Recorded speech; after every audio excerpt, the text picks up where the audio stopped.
The New Deal has a legacy of financial support, bringing the American economy out of the Great Depression. While this is what students are taught in school, the reality that many people face due to the deal is hidden from the public view.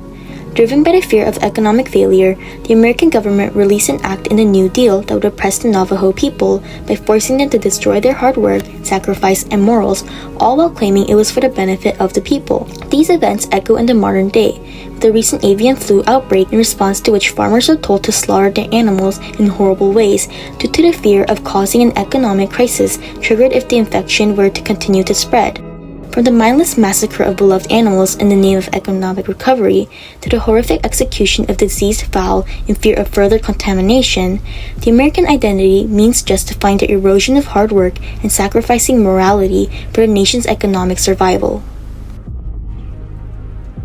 The New Deal, instated by President Franklin Delano Roosevelt during the Great Depression, was an attempt to bring the United States economic relief from the surplus of food produced in World War II. The deal intended to balance commensurate numbers between farmer expenses and the price of their goods without causing additional instability, and ensure these prices did not hurt the populace by buying the produce. The first objective of the New Deal was a success, as it raised prices sufficient enough for the United States to slowly bring itself out of the Depression. The Agricultural Adjustment Act of 1933 was implemented in an attempt to balance supply and demand, with the ultimate goal being to restore prices paid to farmers with significantly reduced income they were receiving in the Great Depression to a level equal to that of what they received in the 1910s. However, this success came at the cost of slaughtering thousands of animals, as well as a devastating impact on marginalized minority farmers such as the Navajo. On his family farm, Chester Nez was only one of the many Navajo forced to watch the culling of his family's farm animals. Chester would watch as his grandparents were ordered to herd all but 300 of their livestock into a trench, with the willing domesticated animals moving readily, docile as the workers sprayed them with a flammable material and set them on fire. Nez's family had raised these sheep and goats with the love as they would a beloved family member, the animals bonding with their caretakers and greeting their humans with bleats and headbutts, akin to a beloved pet greeting their owner. Despite the family's success amid the Great Depression, all of those years of labor came to nothing within a few minutes. While the Agricultural Adjustment Act increased supply and demand,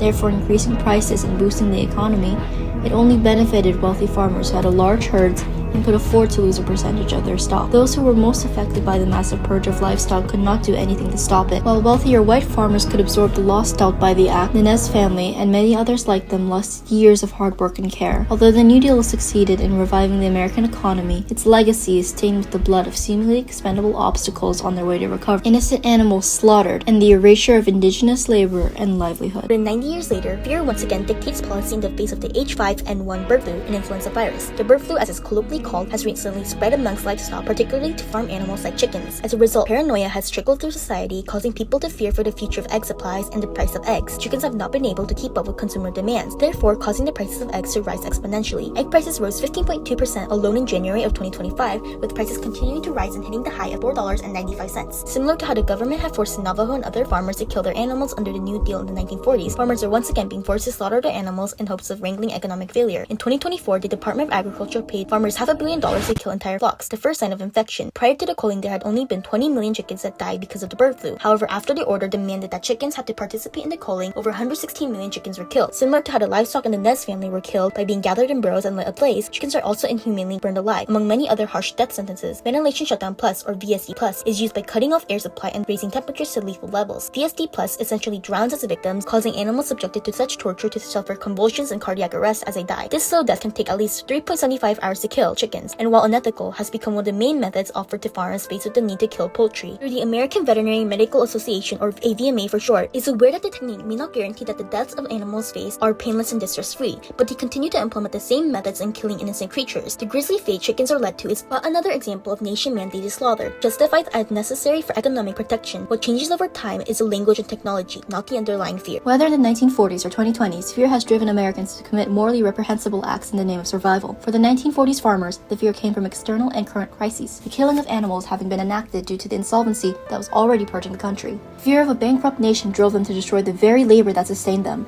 The Navajo were crushed by a policy that saw their work as expendable economic units. For modern poultry farmers, the fear is anticipatory, an impending threat of contagion that could devastate an industry. Farmers today fear the economic failure in industries like poultry, agriculture, and global trade due to the health hazard worries that they have about the bird flu spreading to their product. This fear of failure has shaped the American identity under a system that offers no ethical alternative, treating its most vulnerable, both human and animal, as expendable. American livelihood depends on the blind compliance and quiet coercion, shaping the public's decisions and identity. Ultimately, the American identity is not just determined by values like opportunity or hard work, but by fear. The fear of economic ruin has justified moral sacrifice, from the liquidation of animals such as infected chickens to innocent sheep in horrific ways with the purpose of economic recovery. History is cyclical. In the same way that the Navajo were forced to kill their farm animals in the 1940s, farmers are forced to cull their chickens due to the fear of bird flu. Chasing the American dream, the nation often tramples upon the very ideas that they claim to uphold. In the pursuit of great, America failed to do good. This pattern suggests a deeply embedded national instinct to prioritize systems over individuals and economic health over moral integrity. Hard work is rewarded until it becomes inconvenient to the economy. Compassion is honored until fear renders it negotiable. If fear continues to dictate policies, America's morality may be the next casualty.